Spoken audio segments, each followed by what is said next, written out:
Well, let's get started. Cool. So, Let's get rolling. my name's John.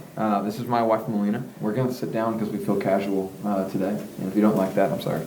But, so basically, our entire breakout today is going to be based around this principle of what does it look like to leverage your home for ministry. So, in some ways today, our breakout will be very practical. In some ways, our breakout will be sharing some of our story. We think potentially our story could be helpful for you. We do not at all mean to say that our story is the story or that our story is the model story to follow. But very much what like Drew just said, be faithful to what God has asked you to do. So if you're coming into this breakout already thinking, God, what could you possibly be wanting to do in my home where I sleep and where I eat and where I pay my taxes? Like if you're wanting to do something there, let's just begin to say yes to that. So if you guys are willing, pull out your journals or pull out the notes on your phone. I'm going to give you like 2 questions that I want you to just jot down some quick thoughts on some answers to that. And so we're going to come back to this. But the first question is real simple. It's like, why do you want to do ministry in the context of your home? Why do you want to do ministry in the context of your home?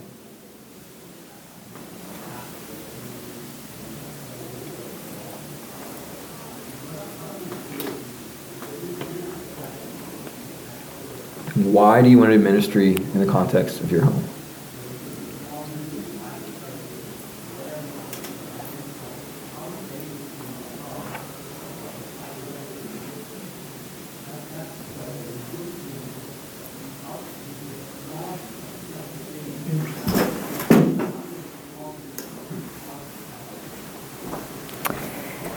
And the second question we want you to answer is, what is preventing you from taking the next steps of doing ministry in your home? What are the largest obstacles that you see? What maybe questions do you have about doing ministry in your home? Yeah, just on top of that, this session is going to be very practical. So maybe you're a mother and you're saying, one of my obstacles is raising my children, or you're a stay-at-home dad, or you're anything along those lines, like trying to figure that out. This isn't just in the church college world, like this is totality of life, okay?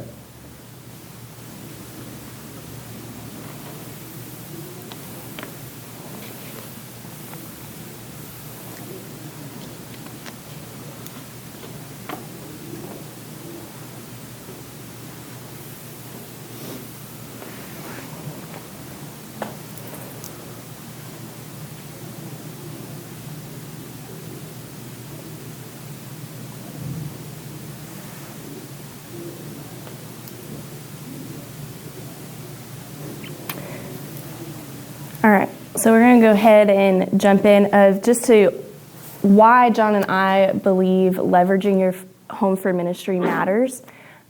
We have seen our home be the largest tool God has given us for discipleship. It is the most useful tool. It is the tool that has the most resources in it.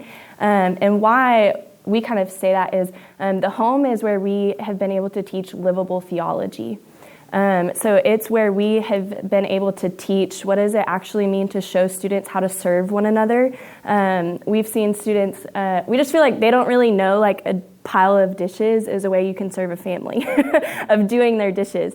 And so we get to help like, hey, let me help you see that a way to serve a family is through doing dishes, and the home is the place you have those. And so we've taught them, used our home as how to learn how to serve in a way that's outside of a church building. In the context of our home is where we've been able to teach students forgiveness, because in the home is where things happen where you have to apologize for them, and how to see that played out. They've seen us apologize to our kids. They've seen us apologize in our marriage. They've seen us apologize to them. When we've seen that, we've had to ask for forgiveness from them. It's a place where we've taught them, and they've seen how to have fun. I feel like a lot of times with college students, we as college directors are a place that it's like very serious all the time, or very like Do they even have fun? Can we be ourselves around them? And it's been in the context of our home that we've learned how to have fun with our students, and how to just have a good time and be silly. We've taught them generosity in our home. What does it look like to really be giving? They've seen us give our cars. I have college students drive our cars. Very weird for them. They're like, this, you mean I can drive your car? Or yeah, I'm like, yeah, I would really, don't wreck it, it'd be great. But just very trusting, the giving of our kids, we trust you to allow you into this space with our children. And of course, we're not crazy, we're not putting our kids in unsafe situations, but and them giving to us, they've learned what it means to actually give to a family in a way that is ministering to them, that it's actually helpful to give of their time in watching our kids for free, or it's just been making dinner with us. They've had to practice patience. There's so many things of learning how to work well with others. That's where we've seen that in the context of the home, of how to work well with others in the midst of everyday life. And we've also, in the context of our home, been able to actually teach rest. What does rest look like? I feel like it's something that we talk about a lot about in ministry. And college students, they just have a hard time grasping rest. And I'm I could teach 500 breakouts about it and you still won't do it in your life. Or you still won't take, or you think it's scrolling on your phone, or you think it's X, Y, and Z.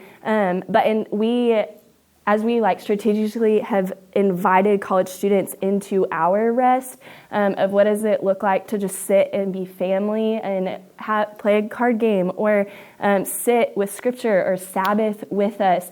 They kind of go, oh, this is what it looks like. And as we bring them into that space, where do all of those things happen for John and I? It's in our home.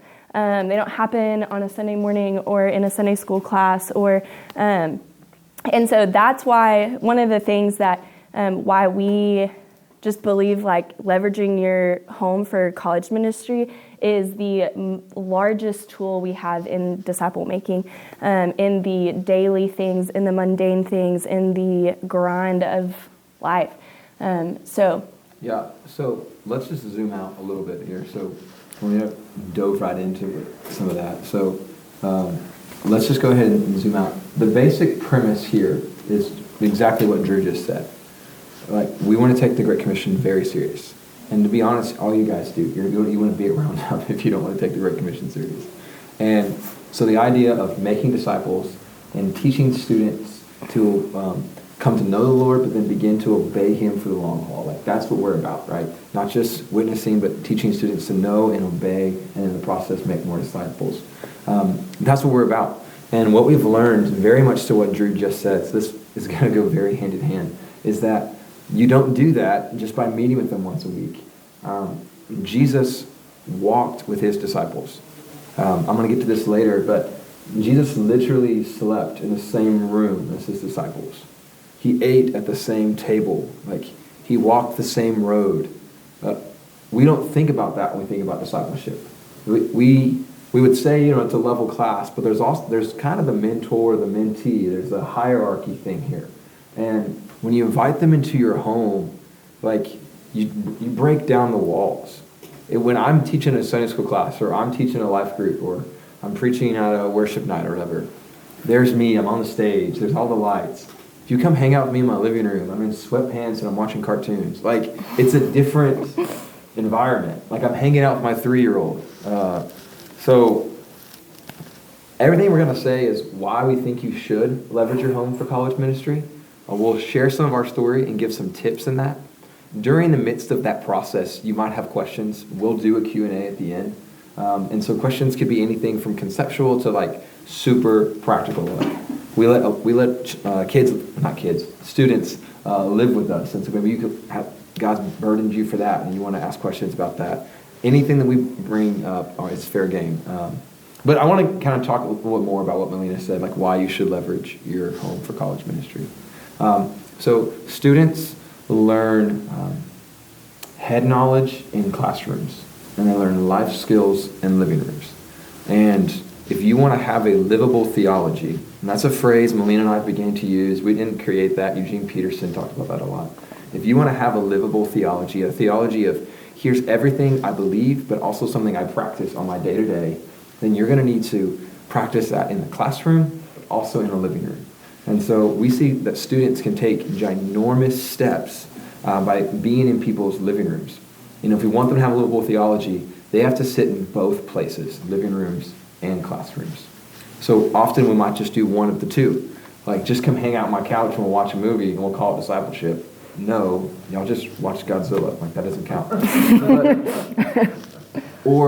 And that's something we have to teach our students. Like, they're like, oh, I've just been discipling these girls. I'm like, oh, no, you're not. You're hanging out with girls. Like, let's live into that. But then there's also the element of like, man, they've been coming to Sunday school and now we're discipling them. No, they've been coming to Sunday school. Like, you've got to live in both places. Yeah. But then on top of this, we got a lot of pushback from a lot of people, and we're going to kind of share why. And sometimes people like to glorify pushback, and they're like, oh, look, I'm so cool, people hate me. But, right, it's the thing, right? Like, people do that. Yeah, but that's not at all what I'm saying, but this is a different way to live life. So I want to explain this photo. So the other day we took family photos, and pretty much we said, just the girls who are at our house, and we just invited them to the photo. Our house is the hangout place. Our house is where our people come. And just right here, you've got like 7 or 8 girls, 7, that were just at the house at the moment. 2 of those girls live there.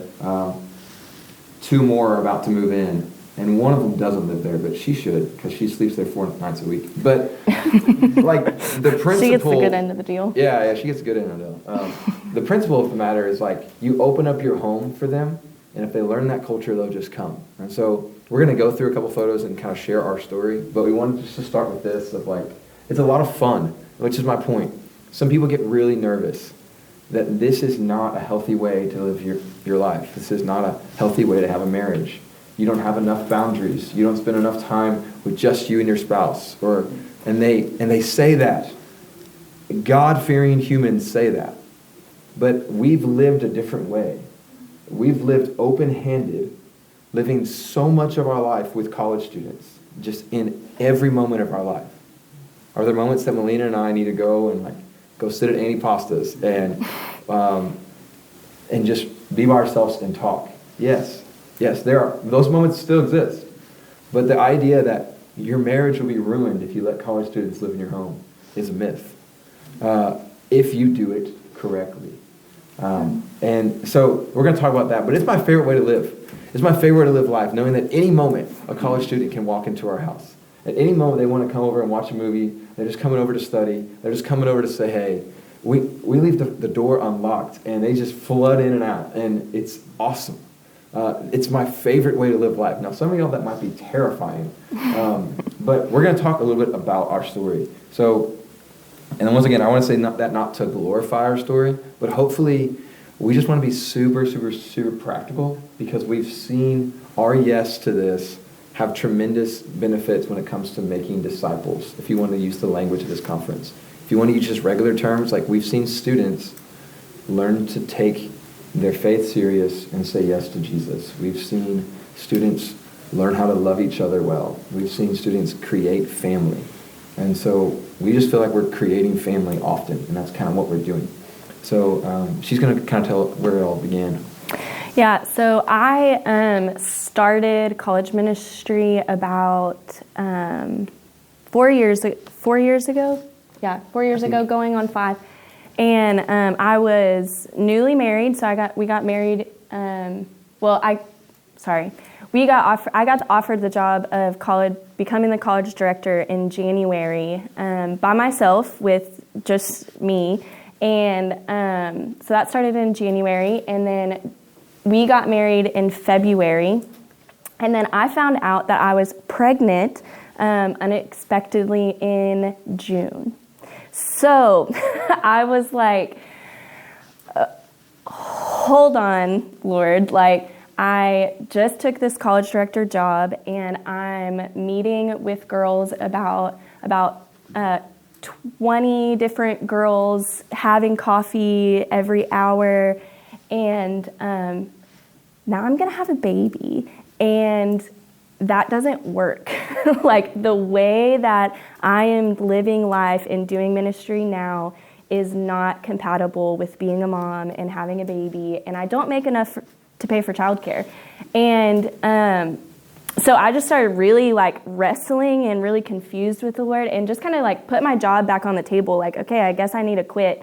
I guess I need to like step back and not do this. And the Lord just said, no, I need you to do this. You are not allowed to just step away from your call and what I've asked you to do just because this God-ordained gift from the Lord has been brought to you. And I was like, I have no idea how that's going to work. Like, I have zero clue. And he was like, trust me and I'll provide. And like, just trust me in it. And I was like, okay. And so, but that was the first point where I think John and I came back to the drawing board and said, okay, ministry is going to have to look different than what I've seen modeled or what I've experienced or what we've done up to this point. It's got to change. It's got to shift. I don't know how it's going to shift. I don't know what it's going to look like. And the Lord just started using our home, just bringing that word up in Scripture, giving us just the word of refuge and safety and security, and just like spiritual mentorship in the home. But we didn't have pieces of how it was going to work. It was, we were like, we've not really ever seen this. We were living in a 1-bedroom apartment that was like really weird. And we were like, we don't know how we're going to really use this space. But we just kept wrestling with it. And so I had Owen, and that's our oldest. That's our oldest. We had Owen, on my shoulders. And so he was born, and essentially what happened is I just like strapped him to me because he was like a newborn, and like I was just everywhere, like on campus, everywhere. Like, he was like the SFA mascot, like just this lady that just walks around with his baby all the time, and was going to coffee shops and with him, and anyway. And still kind of just running this old model of ministry that we were doing, and I was just kind of like running with it. And then he turned 3 months old, and I don't know if fellow moms in here know, like 3 months old, we start rolling a little bit more. We're awake a lot more, and coffee shops got more awkward because you're crying baby. And I was like, okay, God, like, what are we doing here? And we came to this conference, and it was like the night before it had started, and there was a couple leaders there, and I was standing with the plate of food, just got my food, and there was 2 tables. So there was a table of like all college student girls, and I was like, that's where I want to go. I'm going to go sit at that one table. And then there's this other table that was full of grown men and 1 chair. And I was like, and the Lord was like, go sit at that table in that 1 chair. And I was like, that's I was like, it's very uncomfortable, not where I like this table with college girls, that's my wheelhouse, all about it. But I was like, okay, I'm going to be obedient, and I'm going to go sit at that table. Little did I know, it was Drew Worsham and a guy named Scott Kindig. And they started asking me about our discipleship model, and I gave these big flow charts and these cool names to all these cool things that we were doing. And then they just started talking about using, like, living life with college students. And it was like the Holy Spirit just went, listen. And it was like they just started answering all of the questions that I had of how doing ministry and being a mom could be sustainable. And so things like refrigerator rights and just having students come over. And I was like, I can be home and have a baby and do that. Like, I can figure that out. And John kind of came up in that conversation and kind of joined in at the time. And we went home and just kind of in our 1-bedroom apartment just said, okay, we're going all in on this. We don't have all the answers. We don't know how it's going to unfold, what's going to happen, but we're just going to do it and just see what the Lord does with it. Yeah, so I was a little hesitant because Meleena, this is like the ultimate like husband-wife like difference, right? So like she grew up and shared everything she had. Like, girls share clothes. Never once did one of my bros come over and be like, "It's a nice shirt, I'm gonna take it." Like that's not something we do. And so the idea, I grew up in a house with my mom and two sisters. Okay, so which is kind of funny because I've always lived with girls and I still live with girls. But like the idea of sharing things, I was the only dude, which means I have my own room, which means like it was mine. And I'm going to talk more about this, but like the idea of not having mine, I didn't compute. Like I love the Lord and I was God-fearing, or at least I thought I was, and it's like, I'm all in, God, and he's like, yeah, so give up the opportunity of when you go home from work that it's just you and your wife. Like give that completely up. Give that idea that you can wake up and it's just you and your wife. Like give all of that up. Like let people be in your space anytime they like, because Jesus walked with his disciples. And I just felt very uncomfortable with that sentence. And you might say, well, that's unhealthy. And I thought it was unhealthy. and I read, y'all have probably heard about this book. It's a classic for college ministry, but Fuel the Flame. That's an old Steve Shadrach book. Paul Worcester, I don't know how you pronounce his last name, just wrote an updated edition this past year. I haven't had a chance to read the updated one, but I was currently reading through the old one.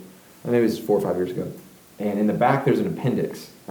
It's just a 2-page thing of letting college students live with you. This is very timely.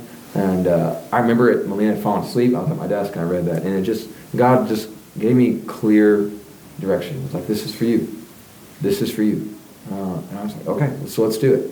So I'm beginning this process of like opening my hands, right? Like slowly. And we got pregnant again. Is that right? Or that did happen, but it's not. That's not yet. Okay.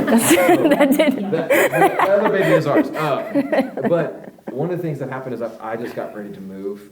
We lived in a 1-bedroom apartment, 15, 20 minutes outside town. We're trying to get college students here all the time. And we'd have like a party of like 18 people in our living room in our 1-bedroom apartment. And like the kids sleeping in the bedroom next door. And it's like, hey, we've got one bathroom, but you can't close the bathroom door because you wake up the kids. You got to close the bedroom door. So like, and it's like, this is weird. And our kitchen's like this big. And anyways, so we just say, God, we want to move.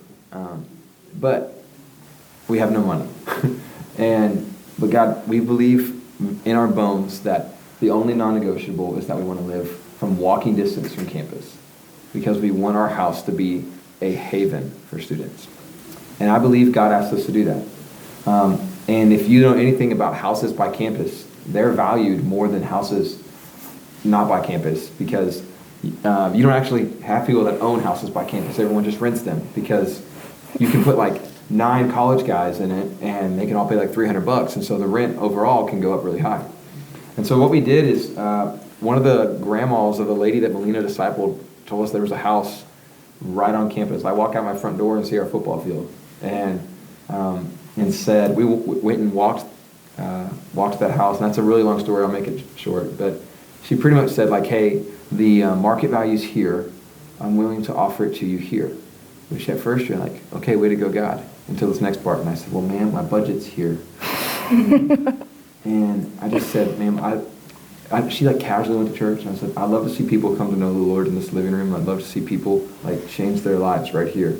And with tears in her eyes, she said, yes, you can have it at this. And God provided. That's and it was incredible. And so like the idea of us having a house right next to campus is crazy. Like we threw a house party, and we had 80 students from SFA like in our living room and in our backyard. 80. That's not a house number. Like, and it's just crazy to see that God was able to do that. And in the process of that, we asked our first college student, a girl named Abby, who walked in here earlier, to move in with us. Yeah. And that, well, because the house, that it was only me, John, and our firstborn Owen, and we were moving into a 4-bedroom house. And we were like, this is a lot larger than what we need, a lot more space than what we need. And so we kind of said, okay, we'll let, like God just in that said, okay, I want you to ask like a college student to live with you. And we were like, yeah. Okay, God. Like it was like, we've already, like, have we not done enough? Like, have we not done enough in this step of obedience that you're at? We're moving to campus. Our house is open 24/7. And now, like, another thing, like another step. And so we said, okay. And there was this girl named Abby who had been a part of our ministry, moved away for a semester, and then was coming back. And we called her and we just said, hey, so crazy thing, don't know if you'd ever want to live with us, but we have a bedroom, don't know if you're looking for a place. And she said, I haven't been able to find a place in NAC. Like, I haven't been able to find a place to live. And so she moved in and has lived with us for the last 2.5 years. Yeah, and I'll just kind of spoil it here because I like spoils. But she's lived with us for 2.5 years, and next month she's moving to go help a church plant in San Marcos that we've connected her to. And so we're legitimately sending her. Yeah. How ready she is, we'll find out. And but we're sending her. So, and that's, they become family, right? Yeah. But she's great. Yeah. You want to do the photos? Yeah. So we have some photos, and the internet's okay, so we're just going to start here. So this is our very first, this is where it started. That's right outside of our first bedroom apartment. Those are like the first people that Meleena really invested in. That's Owen. How old would you say Owen is? Yeah, in that photo? That's Screen fun. I don't know what happened there. I don't really know what I'm doing. Okay, let's just exit that. Well, Here, just flip the hair. Now, Maybe? yeah, there you go. Okay. hold on. Oh. No. Well, this is embarrassing. I'm going to see my dirty desktop. Okay. Let's just hit play. See if anyone. Huh? You know what? Here, just flip your, flip Yeah, out. I'm going to just, here. This is like what happens when it doesn't work. You just flip it. There. All right, cool. So, let's start there. This is what happened. This is the very first part of it. So this is the first part of it. 2 cool stories about these two. So this girl is about to get married, actually on Saturday. I'm leaving early to go do her wedding. But has a really rough home life, has an absent dad, and so John is walking her down the aisle. But she lived with us for like 6 weeks. Yeah. And as a result of that, we got to develop that relationship. She's also one of our interns, and she got to live with us. Yeah. So you get to develop very unique relationships. Yeah. We're going to tell you a bunch of weird stories here. This girl right here has moved to Sundown Lubbock and is leading a youth ministry and is about to have her baby. About to have her baby in a couple of weeks and is continuing in ministry and is continuing to do that.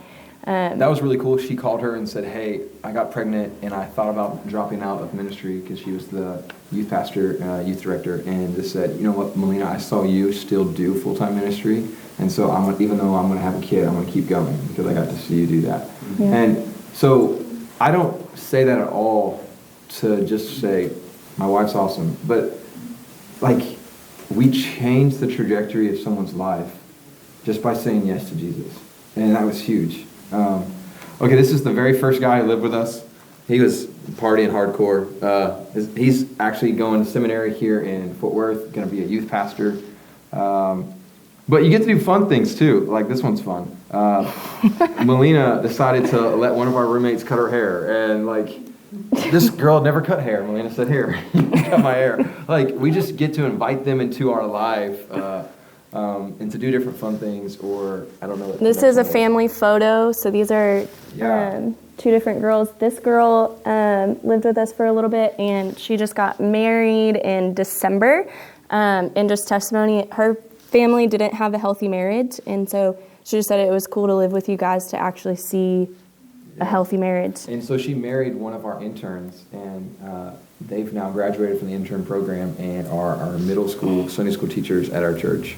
So like, it's just cool to see God bless the relationships that we've been in. That's so sad. It doesn't Okay. work. I don't know how to fix it. But so we want to kind of just go back to the original thing we asked you guys. We said we gave you 2 questions, and those questions, why do you want to do ministry in the context of your home, and what's preventing you from taking the next steps in your ministry? And if you guys are willing to be bold, I'm going to try to turn this off. If you guys are willing to be bold, will you guys just share? I don't know how to do that. Well, one of y'all just share your answers to the first question, and we'll go from there. I will. I think for me, I just think that's where life is lived. Yeah. And I'm a stay-at-home mom. Cool. Cool. And so I have a lot going on. And if I'm going to, I don't have time. Yeah. A lot of time to me. My time is so valuable. Sure. And so part of it is just to invite people in to seeing and y'all are saying, a lot of students, of course, haven't seen a healthy family or, adults who love Jesus. Yeah. So I feel like more and more and more, just the idea of incarnational ministry, it's just come along with me is kind of my heartbeat. Good. So it's for me. I love that. And my wife's just stay at home, and we've had discussions lately of, she sometimes feels like she's just she used the word, it's kind of harsh, but like a prop beside them in our ministry and all that stuff. Yeah. And so we've kind of made some decisions, and talking to someone on the way over, when we had one kid, we were kind of like, come over to our house, it's fine, our life's crazy, but now we have 3, and it's just our life's really crazy. and it's messy, and so... How old are your kids? 7, 5, and almost 1. Sweet. So you're in soccer, you just finished soccer season? We're wrapping up baseball right Okay, now. wrapping up baseball. Yeah. The 1-year-old? So Well, she's not playing baseball. Well, Yes. but you're doing baseball season and you're not sleeping at night because of a 1-year-old. Yeah. Right, yeah. So my wife she took on a part-time job, but we're like, no, let's not do that anymore, and so we're kind of refocusing on ministry. One of the reasons I'm in here is something Drew said then, and you've alluded to, is I do a lot of one-on-one meetings, but we haven't had them in our home a lot, and so it's okay, let me change that up. Yeah. Yeah. What else? I think it brings a sense of family to students, and feels like they're being invited into something. Yeah. I feel like when I did ministry in Iowa, students could sometimes feel like a project of you have my attention for an hour at this coffee shop, or even my phone number and text me if you need something, but they might not necessarily feel like they're part of my life. Yeah. And Come on. There's a difference between I want them to be people that feel like they're invited in, even though it's maybe I'm not gonna hang out with you on the weekends because I want to hang out with my friends, but I still want you to feel like you're part of my family, I'm here with you. So it brings a sense of family and being invited into something that's important and larger than themselves. Yeah. Good. Let me show you this photo very much to your point. This is our student leadership team of a year ago. This was right before COVID happened. Obviously, we had no idea that COVID was. But this is our living room, and if you look closely, you can see. I don't know if you can see my cursor or not. There's our kids' basketball goal. There's his slide. Yep. There's the recliner that we rock our kids with. Oliver is strapped to Meleena. Owen Is sleeping. sleeping. Perfect. Miraculously. Hey, somehow asleep. Miss Margie, she's one of the just an older lady in our church who's just wonderful, kind of calls shots. She's been there 60 years. But the idea of having students in your home, we began to do all of our leadership meetings in our home. So we said, hey, it's in a home and you're gonna grow. It's in a home and you're gonna do whatever. And we have a church building where you can easily sit better. And during More COVID, comfortable. we had to switch to the church building to have our leadership meetings there because COVID. But there's something special about taking them into that place and saying, hey, look, I want you part of my life. And back to your point, like, just even saying like, okay, you're actually my friend. Like, I'm going to disciple you, but you're my friend. One of our interns, she's a very blunt gal, which is great 80% of the time. and she said one day during our team meeting, I just kind of asked her about meetings with girls and how that was going, and she said, I believe discipleship is friendship, and you can't have friendship without discipleship, and you can't have discipleship without friendship. And I just kind of sat there, and I was like, I think you're right, Carly. Like, you can't have discipleship without friendship. And if you want to have true biblical friendship, y'all are discipling one another. And it struck me so hard that like those two things are always meant to be related. What were some obstacles that you guys have faced? Or some questions, like, the second question. Yeah, we asked, what's preventing you from taking the next steps in your doing ministry in your home? What are some obstacles? Be practical here. Space. Okay. Cool. We did it in a one-bedroom apartment. It's possible. I'm looking at that picture. My first thought was, you guys are nuts. But in a good way. Well, that's why I was like, I'm going to show these photos. That's awesome, though. Yeah. What are some obstacles? Distance? Like from where the students actually are. Okay, yeah. That's a solvable obstacle. Not everybody has to move. It's okay. Yeah, so not everyone has to move. Not everybody has to move. And if I'm allowed to be real blunt, I don't know you, so I'm going to be a little blunt. But you can ask God if you should move. I think that's a good question. And if God says no, I've put you here, so thrive. Okay, if that's the answer, like that is the highest calling. All right, so let's go with that. So if he said no, I've put you here, thrive. Okay, then say, well, how do I begin to create a culture of inviting and welcoming students to our home?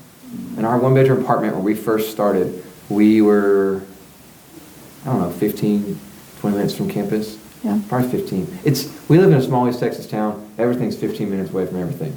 But like if you live outside the loop, you live way out there. And we Do you know? You remember? My parents, after saying it, my mom's like, we're not that far out. I'm like, yes, you are.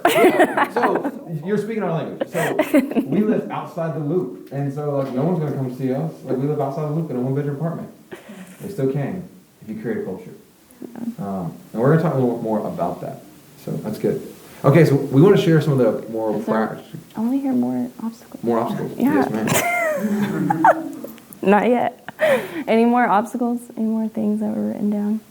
I think you guys can touch on this, but just like the idea of like home feels like a safe space, like a protected space, and so having to forego that feels really stretching and difficult. Yeah. Yeah, I'll say that too. I would say for us as well, I'm probably the more social of the couple, my husband and I. And, his job is to be with people all day. He's a pastor. And so sometimes I'm like, let's have somebody over for dinner. And he's like, no thanks, And I think that is a real, talking about like, yes, we want to be inviting, but also there is space for boundaries and Hannah's in full-time ministry. And I'm like, yeah, sometimes you do need time where you're with your friends, your peers, and not always giving, because that is part of it is at least at my age people look to me to give to them, and it's how do we teach them to also give and all that. But anyways, That's good.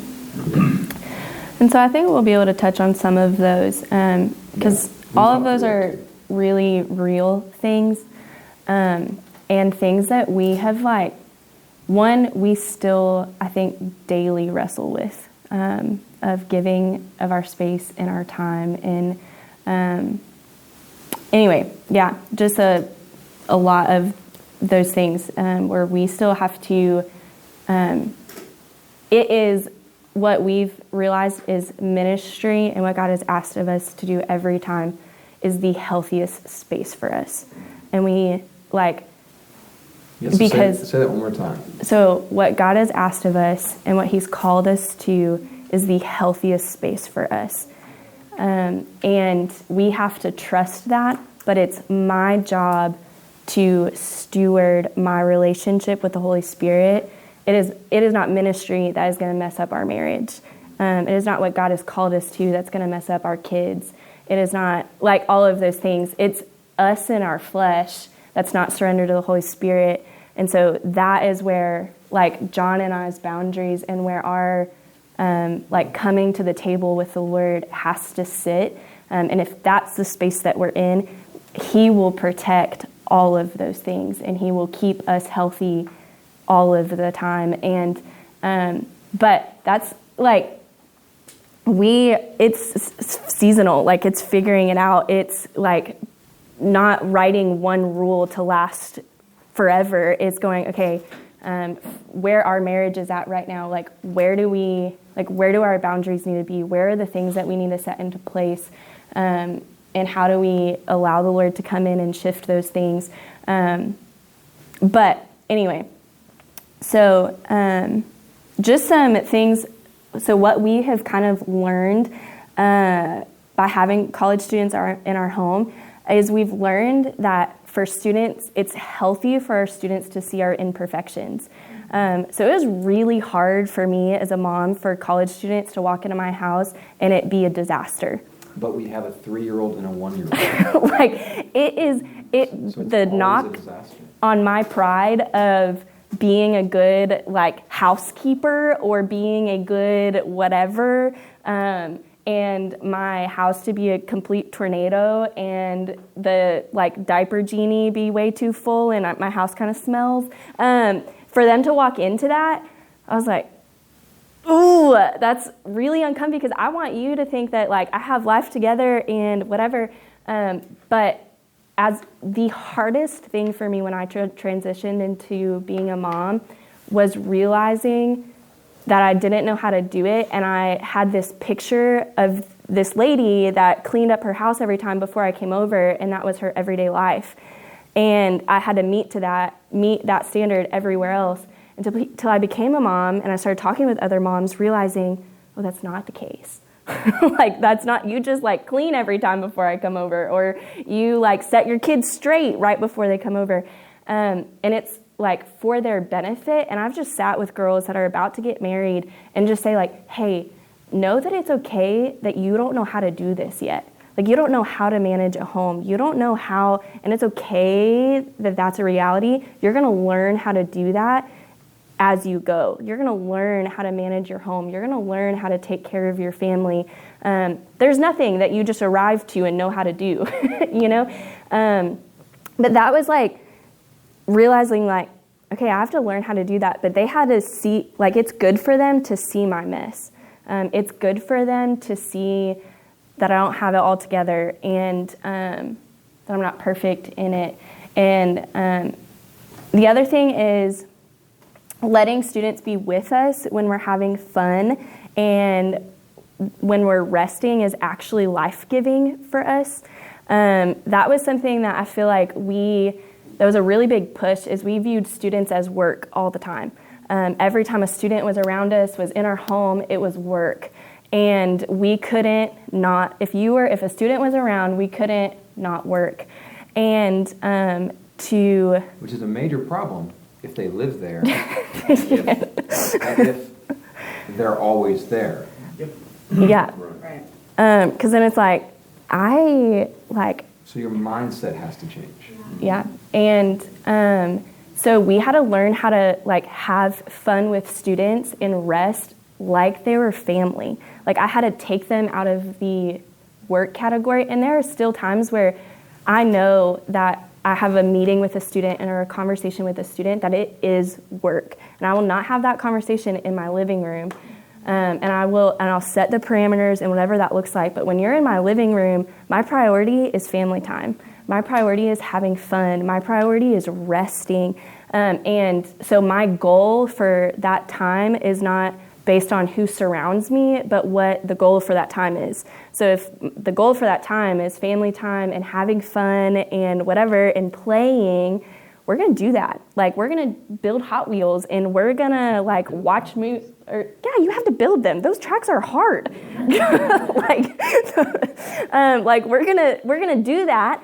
And if it's rest, if it is like rest time for us, if the boys are in bed and it is time to like read the book or watch a TV show or whatever, like that's what we're gonna do.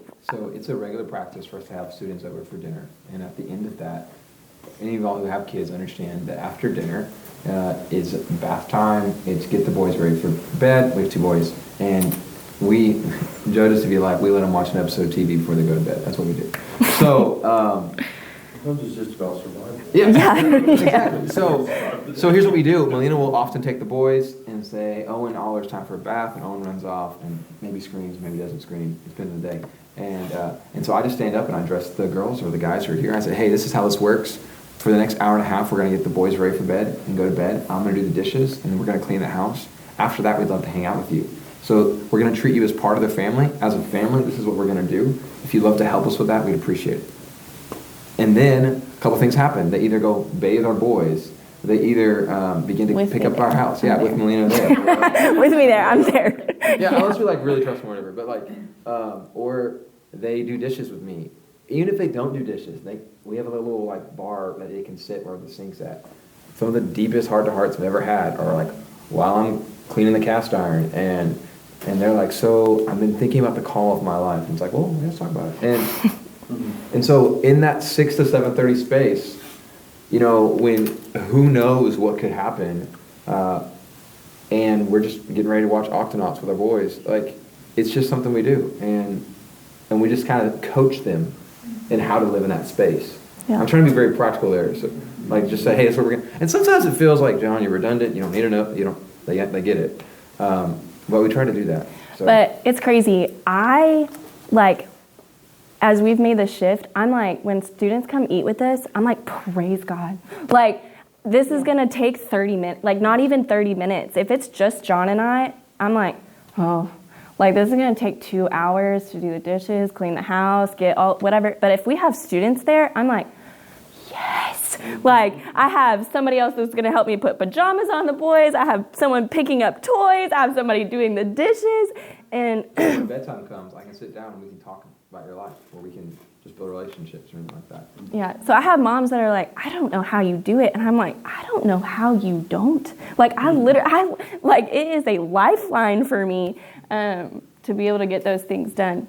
So let me kind of just go on to some of the things that I've just learned by having college students in my home. Meleena kind of shared some. So one of the books I've read, it's a classic. So when you're new to college ministry, read the classics first and then read the new stuff.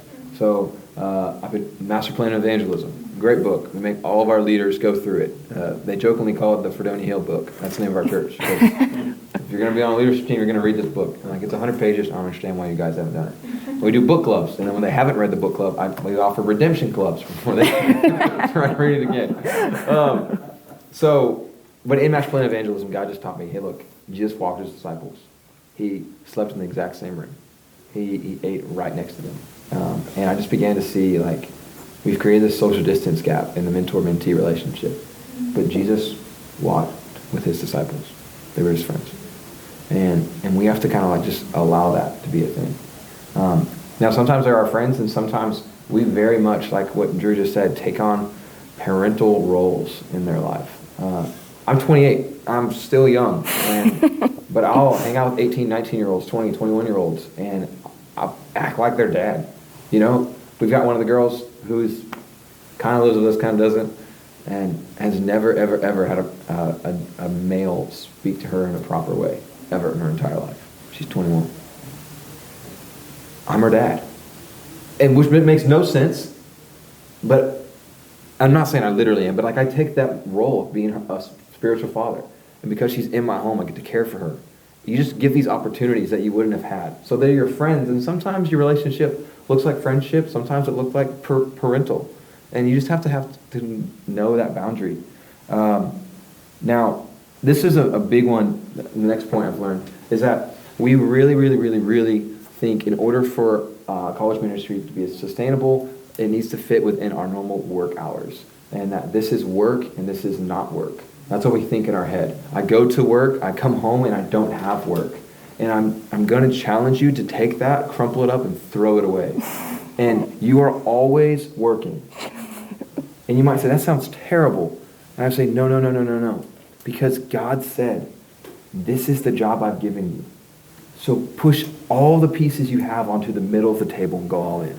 You will not get burnt out if you're following the Lord. Now, this life does require a Sabbath, which God has told you to do. So once again, if you're following the Lord, you're Sabbathing. But by going all in, it's okay to say, man, it's 9 p.m. and I'm still talking about this with my student. Or it's 9 p.m. and I'm doing this relationally. Or, like, that is okay. But, so 1 Thessalonians 2:8, Paul says, he's talking about the church of Thessalonica, and he had talked about his past experiences there, and he said, I made a decision to not only share the gospel with you, but also myself. And he says, like, I've learned to not just share the gospel, but to share myself. And the question that we have to ask ourselves is, am I willing to share myself completely? Or am I saying, like, no, I don't want you in my space. I want my time. And this idea of mine had to be completely erased. Like, once again, I grew up in a house full of girls, and so I had a ton of my time, right? Like, I'd go watch my show. No one else wanted to watch Superman. Like, I'd do my thing. And God says, like, that idea of having your time, you need to throw it away and give all the time you have to the Lord. And if God's asked you to use 24 hours for the sake of college ministry today, that's fine. But that means God will also ask you to rest later on that week. And resting isn't you not listening to the Lord. It's you listening to the Lord. Yeah. So if you're saying yes to him, you're fine. But Philippians 2, I don't remember the verse, but Paul says, hey, even if I'm being poured out like a drink offering for your sake, it's worth it. And I said, that's college ministry. Even if I'm being poured out as a drink offering, that's like a super New Testament way of saying it, but like, man, even if I'm giving everything I have, I ain't got nothing left, but it's for you, and so that you can come to maturity in Christ, is worth it. But I will say this life does require a Sabbath, and you cannot view college ministry in something in your life that's draining. And if it is, like, you need to talk to your pastor, like, is this the thing for you? Yeah. Because college ministry is not draining for us. It's life-giving. It's life-giving.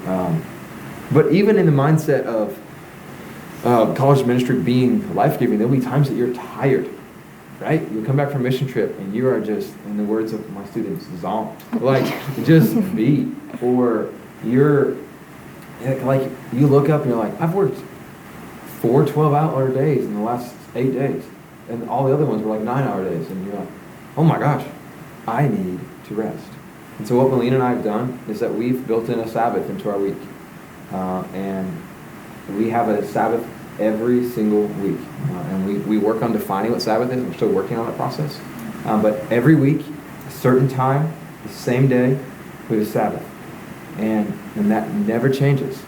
And most of the time, it's just us and the girls who live with us and our boys. The girls live with us so they can be in our Sabbath because we're home Sabbathing. If a student texts me and said, hey man, I'd love to meet, can we meet Friday morning? That's when we do it. We have Fridays off. Sorry man, I can't. I might maybe be able to do Friday afternoon. We shut it all down. Like no work, no, I also take classes, so like no school on Friday. But if they say, man, I'm really struggling to have a Sabbath, you know what I can do? I can now bring them into that space. And I can say, hey, Rachel, you've been talking about Sabbath. Friday mornings we have Sabbath. You're welcome to come do it with us. Yeah. You do that carefully. You don't invite the entire leadership team. But you bring them into that space. And so go all in, have a Sabbath. Go all in, have a Sabbath. Yeah. I would echo that just in, because we say those things and I think people are like, oh my gosh, they're like, no way. But we have, like, it is hardcore, like we're pretty hardcore about giving everything, investing everything, but we're hardcore about rest. And they have to go together. And that means like a restful thing for John specifically is like running, exercising, getting out of the house. And so it's like he has to have that time in that space, and has to have that time with the Lord. But it's like our week, like our days, like there has to be rest in our days. There has to be time where we just have time with the Lord. And because we couldn't give everything in our life over if those spaces didn't occur. And we learned that the hard way. We learned that and what I said earlier on, of we were tired and weary and burnt out. And we kind of said, and that was when the Lord kind of like turned in me the sentence I said earlier of, it's not what I've called you to that's unhealthy. It is not what I've asked of you that's unhealthy, because what I've asked of you is what is the healthiest space for you to live in. It's how you're stewarding it, and expectations that you're putting on yourself and that I've not given you, and you're not resting and you're walking in disobedience in this space, and that's why this is not sustainable. And that's really when college students and college ministry became life-giving for us. We talk with a lot, like different college ministers, and they think we're crazy when we just say no. Like this part of our life is life-giving. Like we love it. It is a space like we can't get enough of it. But that has come with us being hardcore about resting, and being radical about resting and not being apologetic for it. So we're going to transition into it, giving some practical tips. I have a bad habit of only being practical, but we're going to just share some practical tips. As we go through these tips, we'd love to do a Q&A time with y'all. And please hear us say, like, we are normal humans. Our college ministry is not thousands or hundreds. It's like 100 to 140, right? And we just happen to be in a real normal East Texas part of things. So like our church runs like 350 to 400 people. Like we're not a large church. We are super normal. This is just what God's given us. So Meleena, why don't you share some practical tips of what this would look like for you? So one thing that we realized early on that it took us inviting often. What we were doing is very countercultural. It is very uncomfortable at the beginning for students to live in that space. They always don't really know what to do. They don't know how to do it. And so it took us inviting often. We couldn't just say, hey, you're welcome in our house anytime. Come whenever you want. They don't do that.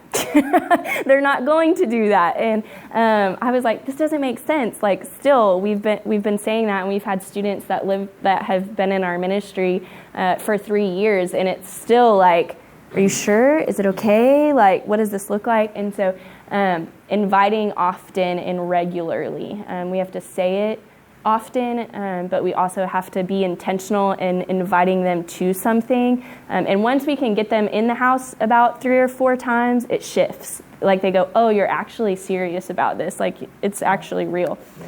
The other thing, as for ladies will understand, I had to realize that I wasn't allowed to get mad about the kitchen.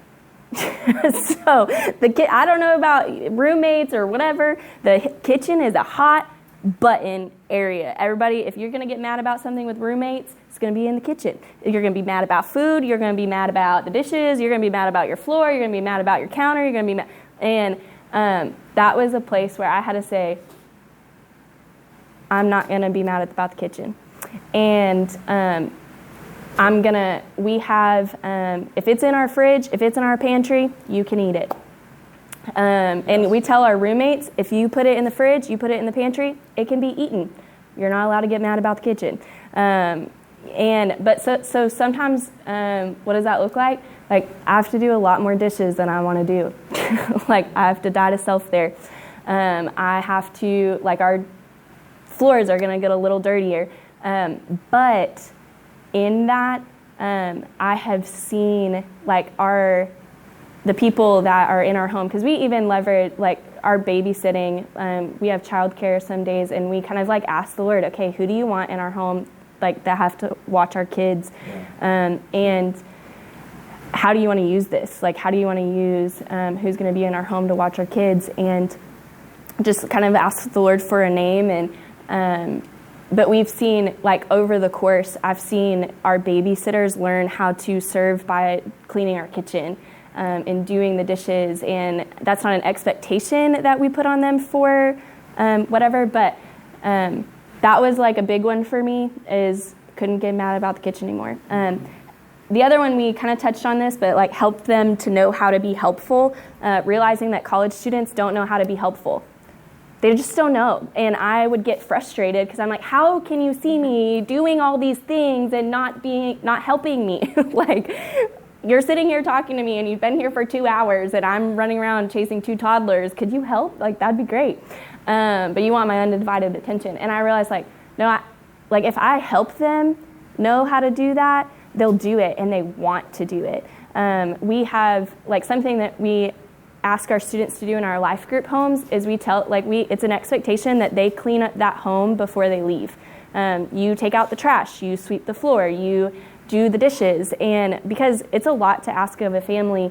And we had a life group home that just decided that they're gonna just deep clean that house every week. And that was a mom that had 2 little kids, and it was like, she was like, this is great. Like, this is the largest blessing, but they got out the mops and the vacuums. And we didn't even ask that of them, but they want to do it. They just need help knowing how to do it. Yeah. And then it takes time. This was a big thing, is it takes time to gain traction. So when we first started this, it was like, we're going to have just a ton of people in our house all the time. It's going to be great. It's going to be crazy. It's going to be fun. It's not how it happened. We had like 1 or 2, and we had, and it was slow.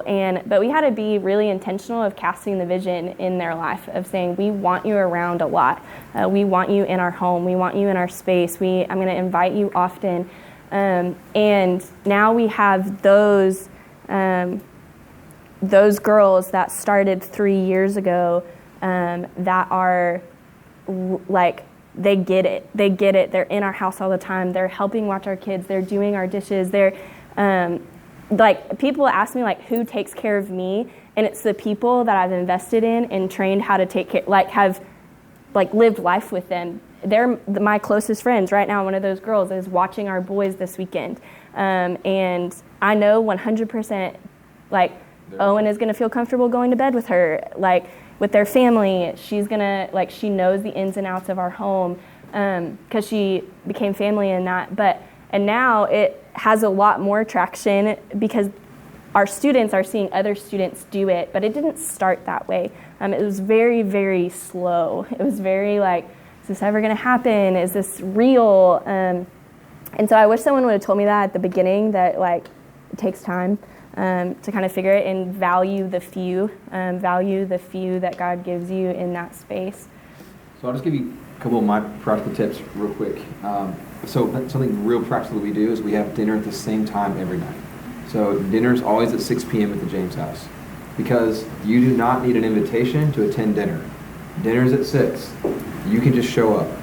And so we tell our students, there is not a single thing that we do that you are not allowed to join us for, the exception of date night.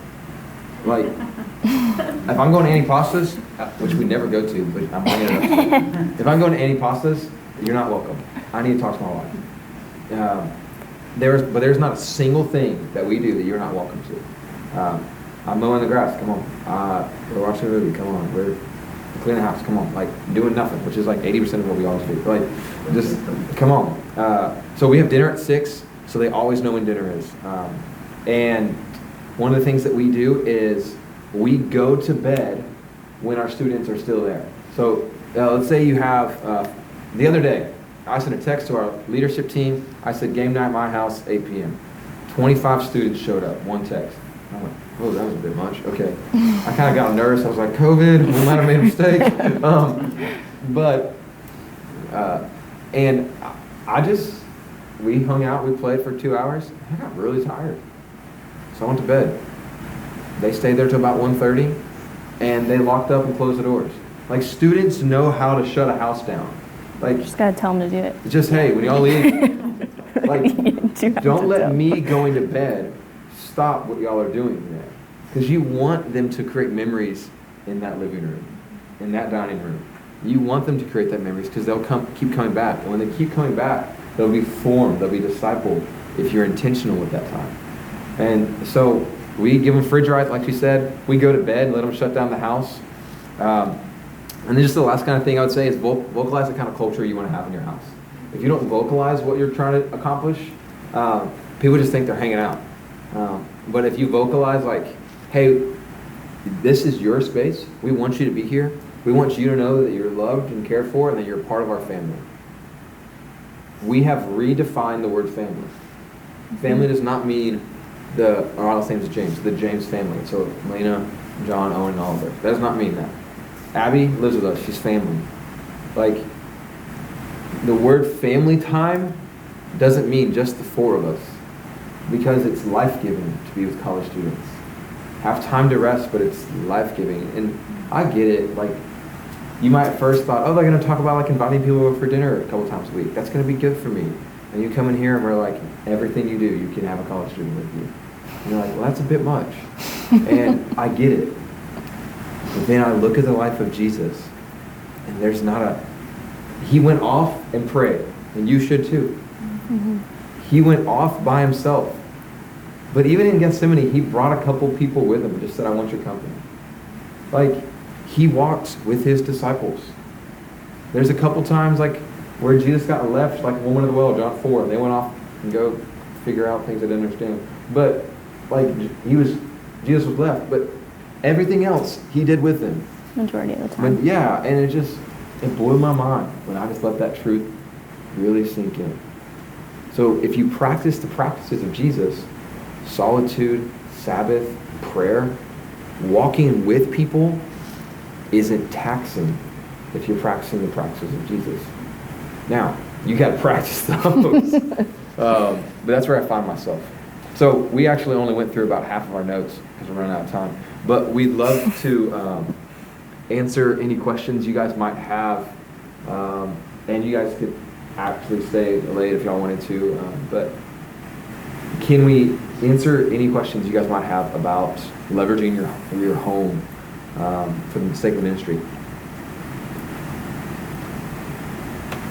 Yeah, I have a question. So just, and this is really practical, you know. So I'm a worship pastor in my college ministry, but I work in the college department and youth and young adults, some kind of in all spaces. Yeah, yeah. You know, my wife and I, we moved to we're in Ruston, Louisiana. We moved there a couple of years ago. We just bought our first home, and we were kind of before we were in a small place, you know.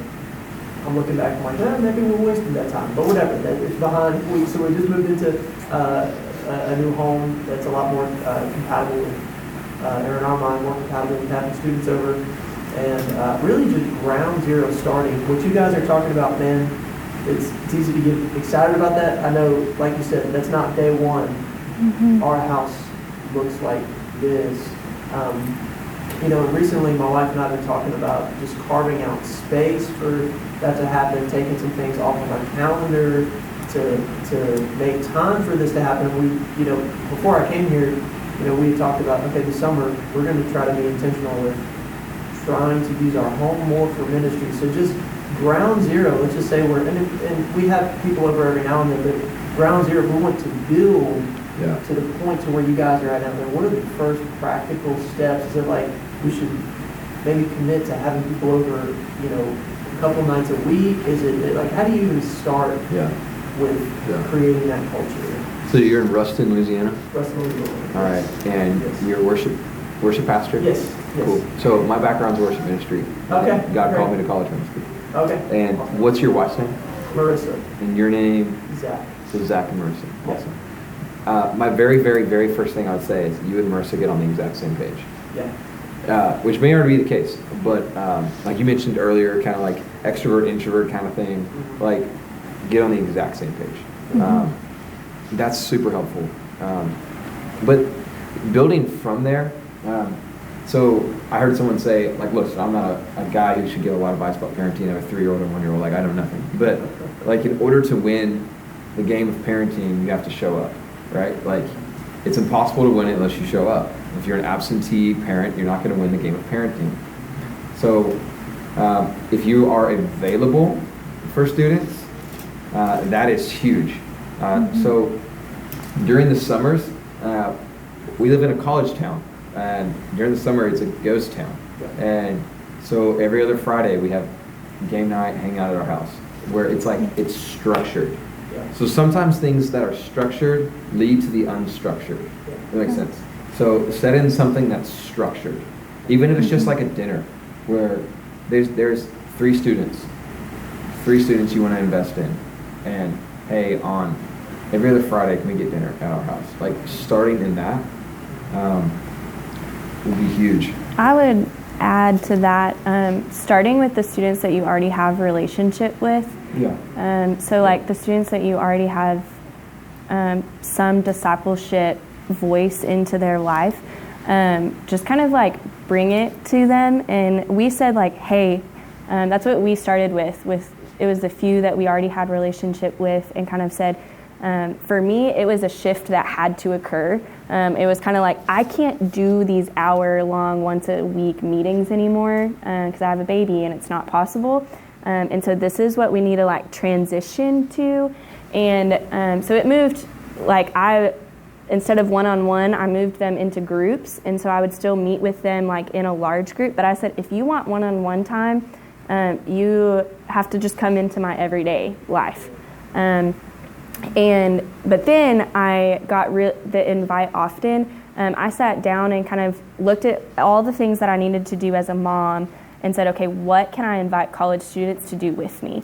So grocery shopping became a big one, where it was like, I have to go grocery shopping. And I kind of chose to not do grocery pickup. And some of that was like, okay, I'm going to not do grocery pickup, super convenient, but I'm going to like that's a space where I have to do it. I'm accomplishing a task, but I can also bring a college student with me. Just to normalize doing life together. And then I also would like, it's kind of funny, but like folding laundry, I would purposefully leave towels because towels aren't awkward. And so I was like that's something that I have to do. And so I'm going to when I have to do that, I'm going to invite a girl into that space and then fold towels with them. And I'm going to give them towels to fold. So you say, hey, Martha, that's a girl's name. Like, do you want to come hang out with me this afternoon in my house? Like, Marissa can easily say that. Yeah. And I invite guys over to watch games. I mentioned Godzilla earlier today. I invited a bunch of dudes over to watch Godzilla versus King Kong. And made everyone say you're going to pick Godzilla or King Kong. And then it was one of the greatest bro hours we had the entire semester, because we were just all there, and it was weird. But so sometimes you schedule things to get it going. Yeah. So start structured with the expectation of things might become more organic, but definitely starting with a more structured mindset, whether it's every week or every month. Yeah, dude. And even in saying so maybe you're just had your 3rd dinner with them. Just simple things like, you guys, y'all are welcome to come over here on other nights too, not just Fridays. If y'all just want to hang out, just shoot us a text. You guys can come over. Our house is open. Our house is open. That's a phrase we use. And just saying stuff like that, you begin to create culture. Yeah. And I would say, add to that, intentionally invite them into the unstructured time. So invite them to the structured things, but find the unstructured time and invite them into that. And then kind of set this is what to expect during that time. And that has been hey, I want you to, I would love for you to come over and hang out while I'm playing with the boys.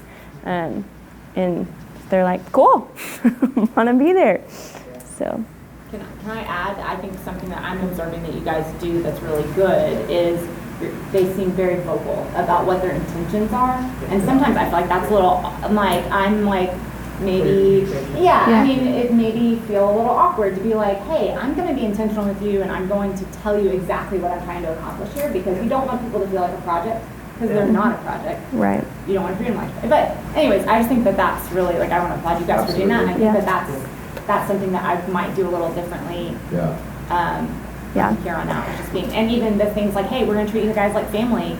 And that means you get to sweep and you get to wipe off counters and you can put the food in the fridge. Oh yeah, so like I prepared a banquet for some of our interns a couple days ago, and it was for the interns, and the interns couldn't join us, and I didn't know what to do because it was just me, and I didn't like say, all right, you do this, you do this, you do this. It was like just me. I was like, I gotta do everything. But like when I'm around the house, I'm like, hey, do you mind sweeping? Can you go turn on the Roomba? Like, can you, just stuff like that. So, any more questions? We're kind of starting to run short on time. We maybe take one or two more. If anyone else had one. So, my husband's a youth pastor. Right on. I work part-time, and we live tiny town in Texas, south of Wichita Falls. So I'm thinking about these things of like, how can I take this and put this in a youth context? Where we still have parents and not everybody drives and all that kind of stuff. Do you all have any? What town do you live in? I live in Albany. Okay. All right. Okay. I have a friend who lives in a tiny town right south of Wichita, but not the same. Friends for youth context. So I used to be the youth worship guy, which is pretty much code for the guy who leads the band and the youth stare at him. Yeah, we're working on it. And so like I invited my youth band over, and that was fun. We played Apples to Apples and Twister, and so we structured that time more. I think with youth, you have to be more structured. You have to say, hey, this is when you guys can come over, because you're dealing with parents, and parents need to know what's going on. Now, I think once you develop that bond and that relationship, let's say they're a junior or a senior and they drive and you guys just have a real close-knit relationship, you can kind of even talk to their parents and be like, obviously I want them to thrive with y'all, but we view them as family too, so any time that we can love on them and care for them, feel free to encourage their parents to encourage them to come on over, if that makes sense. So that's what I would say. Structured is super good for that. That's what I would say. And a lot of inviting. Yeah, I would add to that of just youth students. I think sometimes want to be crave to be in that space. And the other thing is I have just seen it's really weird for freshmen when they in college that they go, oh, it's not just my parents that ask me to take out the trash, and that's good for them to but it's just, I feel like even if the earlier that you could even start instilling those things of how to serve one another, how to it's more than just the mission trip where you're filling a bunch of bags at VBS, or teaching them how to serve one another in the home. I think youth students are hungry for that and need to see that too. And so just kind of, it might be smaller and it might be more structured and might have to be more planned with parents, but it's worth having that conversation because the parents want that too. If they're a part of your church family, their parents, if they're in youth, want them to be in your space. And so kind of just having that conversation with the parent of going, okay, what can this look like? What is sustainable for your family? This is my heart, this is my vision. And I would be shocked if a parent said no.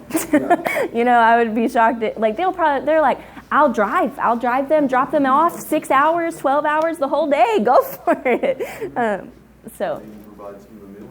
Yeah, they'll be like, you need money? You want to go do stuff? Yeah. Any more questions we can answer for you all? Yeah, we have time. Okay. So something our church used to do, we would have home groups, and so we'd have people do that. Yeah. And we recognized that the purpose of those wasn't to have discipleship relationships, but it was it just looked different. And so we were like, okay, we need to switch this model. We want to go to where students are, because students weren't coming in and like learning about Jesus. They were coming in to hang out, and then they leave and go live their lives and do crazy things, you know.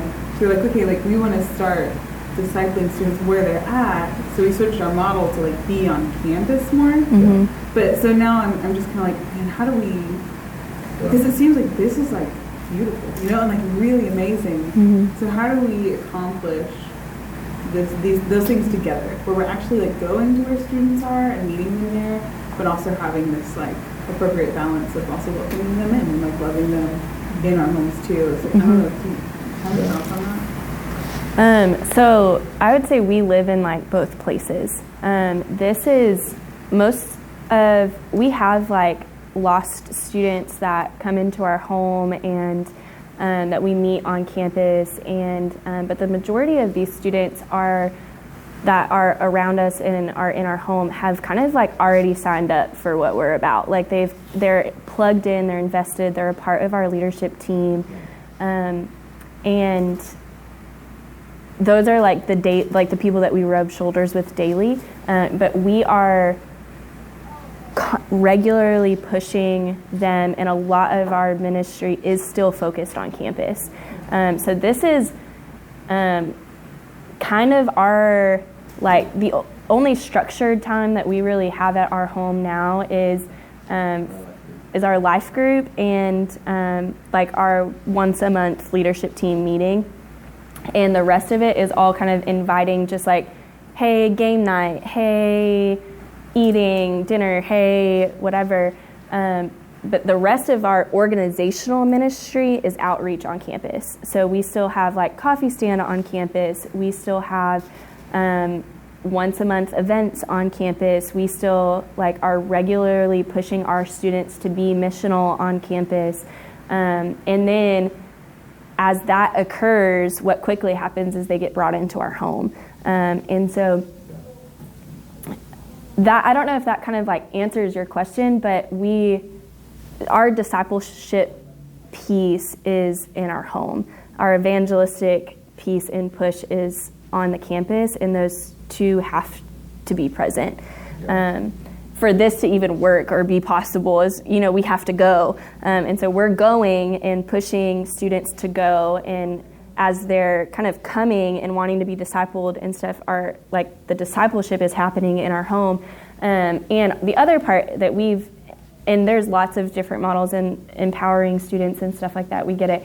But a huge part for us is we have our life groups in homes, but we have members of our church that lead those homes that are more, like, we just realized we need more spiritual parents, because when John and I realized, like, we just need more. Like, we need people that have walked with Jesus for 20 years to be talking to these students, and we can't do it all. And so we have asked, like, those people in our church, those couples, to be those leaders of that group, but we still have student leaders, and their job is to do the coffee dates. Their job is to do like the lunches, and because those families don't have time for that. Like, they don't have time in their work schedule to have lunch with students, but our students do, and that's like kind of their role and their piece in those life groups. But we give the adults the spiritual kind of authority in that room of like teaching the lesson, and we give that out to students periodically and kind of teach them in different spaces. But we needed to not just like do that on our own, and needed our families to be blessed by college students, and that's how. And it was like our goal is, you hosting a life group for our college students is a blessing to you, and they're like, what? Like, that's a really weird concept, but it's like we have to train students how to be a blessing, how to do those things. So I don't know if that really answered your question, but those are the students that are coming off of campus to those homes are from our students inviting and being a part. And but I also know like having groups on campus is really great, can be really great, can fit really well. But our personal discipleship piece has been in our home. So, yeah. Well, if you guys have any more questions, just hang out and we'll chat. Yeah. I'm Thanks going for to pray for them. Can I pray? Yeah. My wife would love to Can I pray. pray? That's a big old thing she loves to do. So. But thank y'all for doing this. Put this before the Lord and figure out what your yes is. Yeah. Maybe your yes is like your apartment, and your apartment is where you're just going to invite your fellow students over. Maybe your yes is moving. Maybe your yes is like structured time. What's your yes? And just ask the Lord. And if you're doing what God said for you to do, like, that's healthy, man. Like, don't fear it. So, Meleena? Yeah. Well, God, man, I thank you so much for being a God who walks with us. We're talking about walking with students and loving students and allowing students to be in our home. But God, that you first walk with us. You first go into all the spaces and all the places, and I thank you for that. God, I thank you that you are with us in the mundane, you're with us in the everyday, that you are the dearest friend, you're the best disciple maker. God, I thank you for your Holy Spirit that disciples me and teaches me how to walk with you, how to know you. God, I just pray over these homes. I pray over these families. I pray over these college students, God, that you, may you give clear direction. God, may you give courage. May you give obedience. May you give just practical things of what it looks like to disciple this way and in their home. God, may you give just exactly what you need. God, when we started this, we had no clue what it was to look like. We just had a heart and a vision, and you provided. And God, may you just provide. May you provide strength. May you provide endurance. May you provide just their people, the people that are supposed to be in their home. God, may you give them just the wisdom to have hard conversations with students. May you give them wisdom of how to set expectations. May you give them wisdom on how to be married with college students in their home and how to die to self in those spaces. And God, may you give them wisdom of how to parent with college students around when they say inappropriate things and they're not supposed to, of how to parent in those spaces. But God, may you give them just a deep level of trust. May they trust you deeply with the most sacred and precious things of their life, that you are a God who protects, you are a God who stewards healthy things, that you are a God who is for us and not against us. And so God, may they just walk in that and walk in that boldly. God, and I just pray that they would see fruit from it, God, from their yes. May you give them peace in it. God, may that you give them endurance as they wrestle with their flesh, as they wrestle with the things that you're asking. God, may you give them just peace as they're wrestling, to keep wrestling, to keep going. And God, I would just pray for the mamas in here. God, may you give them rest in the work. God, because the work never ends, it never stops. God, may you give them the rest while they're doing the dishes, while they're changing the diapers, while they're picking up the toys. God, while they're disciplining, may you be present in those spaces. God, may you provide refuge for them. God, I pray for just spirit-filled friends that will love them, that will encourage them, that will challenge them. God, I pray over marriages. God, may there just be joy and safety found in those spaces. God, may they cheer one another on. May they push each other towards Christ. May they know when to be quiet and when to speak. God, may they be a team for your kingdom and just function in who you've created them to be. God, and I pray for the singles in this room where we feel like we can only do ministry if we're married, or we have to have the family, or we have to whatever. God, may they just wipe all of that aside and put their mind on their prize and just be thankful for the season of singleness and the gifting that they have and the time and the space and the resources that they've given. God, may they give it all to you. God, may they be thankful for this season and use it all for your kingdom and for your glory. And God, I pray that you would fill their home. May you fill their home with students, and may they teach people how to walk with you in that season of life boldly and courageously. And so, God, we love you. And we are so thankful, God, that you have called us to this mission and to ministry and to this work. God, it is truly a gift. And so may you take our tired and weary hearts and give us rest and as we work and while we're working. And may you meet us in the hidden places of our home. And I just pray this in Jesus' name. Amen. Thanks, guys. Thank you, guys. Thank you. Yes.